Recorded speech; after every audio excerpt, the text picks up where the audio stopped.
시청자 여러분 안녕하십니까? 한 주간의 한인사회 주요 소식을 전해드리는 KBN 뉴스 주간 브리핑입니다.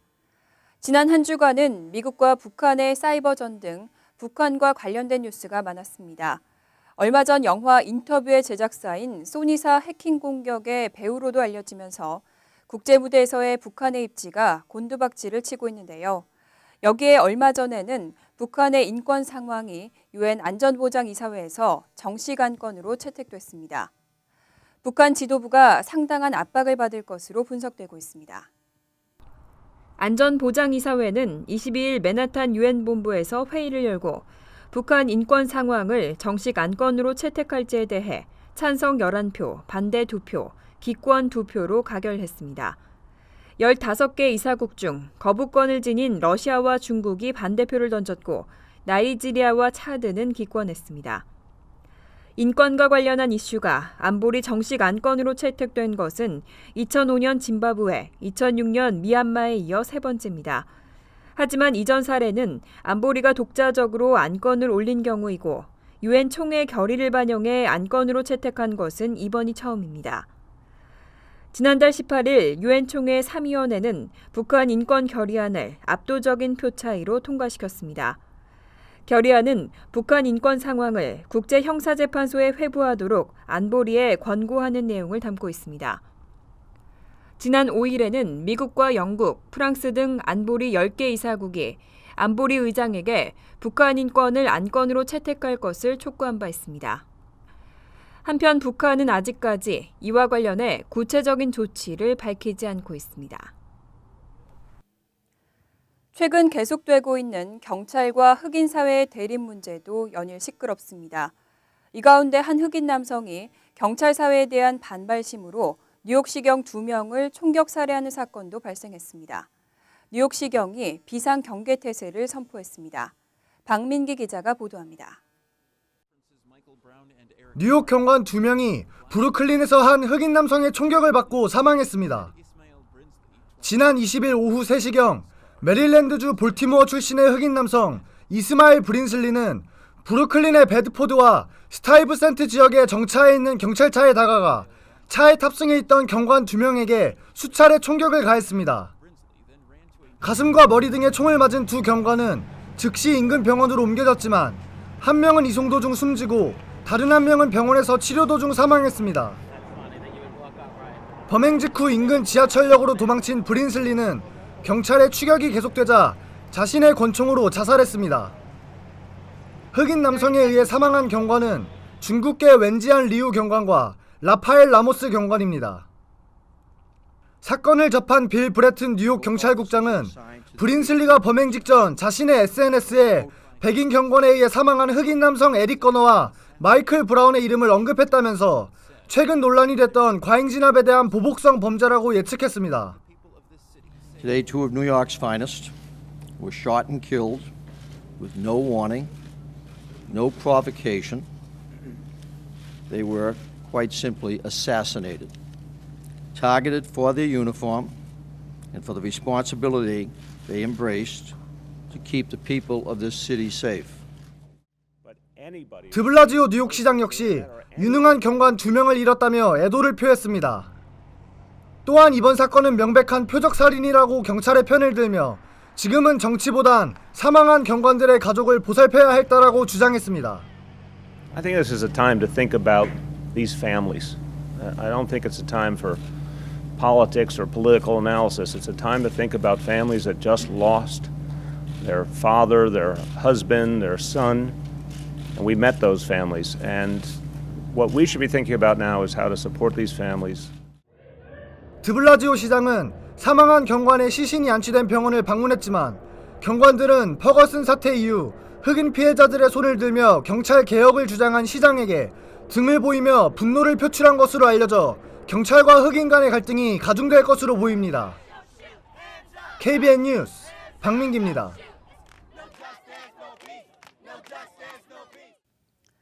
뉴욕 한인회는 매년 미주 한인의 날을 기념해서 올해의 한인상 수상자들을 선정하고 있는데요. 올해는 대상을 포함한 총 11명의 수상자가 발표됐습니다. 금홍기 기자가 취재했습니다. 감사합니다.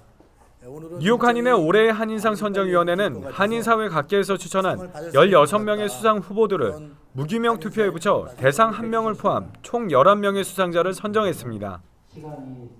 오늘 선정위원 여러분들이 심사숙고를 잘 해주셔서 정말 한인사의 모범이 되는 수상자가 나올 수 있도록 이렇게 해주시기를 바라겠습니다.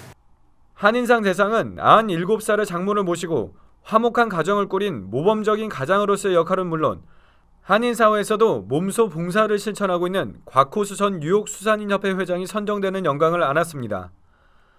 올해의 한인상은 이소영 이중언어 교사와 김광석 뉴욕 라이언스 클럽 전 총재, 김용철 뉴욕 한인의료협회장, 홍성은 레이니어 그룹 회장, 박연환 태권도 관장, 서병선 뉴욕 예술가곡 연주회장, 김태자 세종 솔로이스트 단장이 수상하게 됩니다. 또 외국인 특별상은 올해 뉴욕시 의회에서 미주 한인의 날 제정에 큰 공로를 세운 피터 구와 폴 벨론 뉴욕 시의원이 수상자로 선정됐습니다. 올해의 한인상 시상식은 내년 1월 13일 퀸즈 칼리지 콜든 센터에서 열리는 제55주년 뉴욕 한인의 밤 행사에서 진행될 예정입니다. KBN 뉴스 금원계입니다. 지난 8월에서 9월 발생한 스테이플스의 고객카드 정보 해킹 사건 당시에 100만 건이 넘는 고객들의 정보가 유출됐습니다. 특히 한인들이 많이 이용하는 베이사이드 매장도 포함됐습니다. 스테이플스 측은 전국 35개 주 115개 매장의 판매 정보관리 시스템이 악성 코드에 감염된 것으로 드러났다고 밝혔습니다. 이에 지난 8월 10일부터 9월 16일 사이 카드로 결제한 고객의 이름과 카드 번호, 유효기간, 인증코드 등이 유출된 것으로 보인다고 설명했습니다. 뉴욕주는 베이사이드를 포함해 11곳, 뉴저지주는 저지시티 매장 등 6곳인 것으로 나타났습니다. 펜실베니아주에서는 필라델피아 2곳을 포함한 11곳, 커네티컷주는 1곳이 공격 대상이었습니다. 해당 매장 리스트는 스테이플스 웹사이트에서 확인할 수 있습니다. 스테이플스 측은 약 116만 장의 카드 정보가 유출됐을 가능성이 있다며 이 기간 중 해당 매장을 이용한 고객은 카드 사용 내역서를 확인할 것을 당부했습니다. 또 피해 고객들을 위해 프레밍엄이라는 회사를 통해 무료로 개인정보 보호 서비스를 제공하고 있다고 설명했습니다. 서비스에는 크레딧 모니터링과 개인정보 도난보험, 무료 크레딧 리포트 제공 등이 포함되어 있습니다. 대한항공이 최근 체이스카드와의 마일리지 제휴 서비스를 중단했습니다. 제3자의 마일리지 사용을 막기 위한 조치라고 설명했습니다. 대한항공 관계자는 체이스카드 포인트 적립 시 본인과 배우자, 동거인에 한해 포인트를 공유하고 이를 대한항공 마일리지로 교환해 쓸 수 있도록 했는데 제3자가 이를 이용하는 사례들이 발견됐다고 밝혔습니다. 이에 체이스카드 측에 일시적인 제휴 서비스 중단을 요청했다고 덧붙였습니다. 하지만 체이스 측이 시스템을 개선한다면 이달 말 또는 다음 달에는 마일리지 전환이 다시 시작될 수 있을 것이라고 전했습니다. 이에 대해 일부에서는 체이스카드와 제휴하고 있는 다른 항공사들은 문제를 제기하지 않은 점에서 체이스 측의 신속한 시스템 개선에 회의적인 입장을 보이고 있습니다. 항공권 발매 전문 여행사의 한 관계자는 미국 항공사들은 체이스 마일리지를 제3자가 이용해 발권하는데 이의를 제기하지 않는 것으로 안다고 설명했습니다. 이에 대한항공 측의 요구가 받아들여지기가 쉽지 않을 가능성이 있다고 예측하고 있습니다. 뉴욕주 오바마케어 1차 신규 가입과 변경 접수가 지난 20일 마감됐습니다. 1차 접수에서는 총 22만 5천 명의 주민이 등록을 마친 것으로 집계됐습니다. 1차 등록자 가운데 63%인 14만 2,187명이 저소득층을 위한 메디케이드 신청자였으며 일반 오바마케어 플랜 가입자는 8만 3,057명에 그쳤습니다.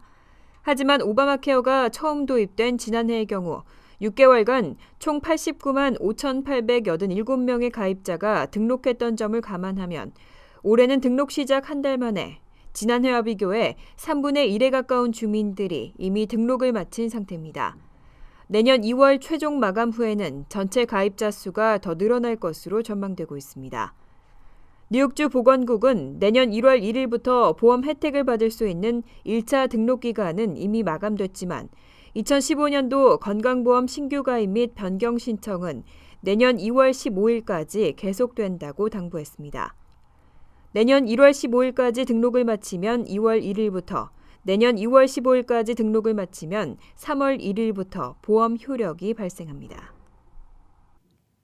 예상을 밑돌던 오바마 대통령에 대한 지지율이 20개월 만에 최고치를 기록했습니다. 경제 호전과 이민개혁 행정명령 등 전격적인 정책의 추진이 지지율 상승으로 이어진 것으로 분석되고 있습니다. CNN은 여론조사 전문기관인 ORC와 공동으로 한 여론조사 결과 오바마 대통령의 국정 운영을 지지한다는 응답이 지난해 5월 이후 가장 높은 48%를 기록했다고 밝혔습니다. 특히 여성과 지지 정당이 없는 시민, 밀레니엄 세대 등에서 오바마 대통령에 대한 지지율이 높게 나왔습니다. 한 달 전 조사와 비교하면 이들 그룹의 지지율은 10%포인트 상승했습니다. 반면 남성, 공화당 지지자, 35세에서 49세의 연령대에선 지지율이 하락했습니다. 오바마 대통령에 대한 지지율 상승세는 경제지표 호전 외에도 이민개혁안 처리, 쿠바와의 국교 정상화 등 대통령의 전격적인 정책 추진 결정에 힘입은 것으로 분석되고 있습니다. 하지만 응답자의 56%는 오바마 대통령이 기대 이하라고 대답했으며 49%는 그의 정책이 미국을 잘못된 방향으로 이끌고 있다고 답하는 등 부정적 시각도 많았습니다. 수많은 환자들이 오가는 병원, 그만큼 병균도 많다는 의미겠죠. 뉴욕 이런 병원들의 환자 위생과 안전관리에 적신호가 켜졌습니다. 병원 내 감염이 심각한 수준으로 조사됐습니다. 최근 발표된 병원 내 취득 증상 HAC 위험도에서 뉴욕시 17곳, 롱아일랜드 4곳, 뉴저지주 버겐 카운티 2곳 등이 처벌 기준을 초과했습니다. HAC 스코어는 혈액 수액 주사기나 튜브 불결로 인한 질병 감염 점수 등을 평균해 산출됩니다. 1점이 가장 양호하고 10점이 가장 열악하다는 의미로 HAC 스코어가 7점을 초과하는 병원들은 처벌을 받게 됩니다. 뉴욕시에서는 브루클린의 킹스 카운티 병원이 9.675점으로 감염 위험이 심각했고 플러싱 병원은 6.55점이었지만 소변 튜브를 통한 감염 점수에서 최하점인 10점을 받았습니다. 반면 뉴욕 퀸즈 병원은 3.65점으로 비교적 위생 안전관리가 우수했습니다. 한편 뉴저지주는 3분의 1 이상의 병원이 환급금을 삭감당했습니다. 버겐 카운티에서는 버겐 리저널 메디컬 센터와 해켄색 대학 메디컬 센터 2곳이 7점을 넘었고 티넥의 홀리네임 메디컬 센터와 리치우드의 벨리 병원도 6점을 넘었습니다. 잉그루드 병원은 비교적 양호한 3.275점을 받았습니다. 미국의 각종 경제 지표들이 호전되면서 경기가 살아나고 있다는 평가가 나오고 있습니다. 하지만 살아나는 경기에도 새해 전망이 부정적인 것은 안타까운 일이 아닐 수 없는데요. AP통신이 발표한 올해 10대 뉴스만 봐도 퍼거슨 사태와 에볼라 바이러스, 이슬람 국가의 인질 참수 사례 등 부정적인 이슈가 상위 5위를 차지했습니다. 이제 다음 주로 다가온 새해에는 인종 간, 국가 간, 그리고 커뮤니티 간의 화합으로 다가가는 한 해가 되길 기원해 봅니다. 알찬 새해 계획 세우시기 바랍니다. KBN 뉴스 주간 브리핑 여기서 마칩니다. 시청해 주신 여러분 고맙습니다.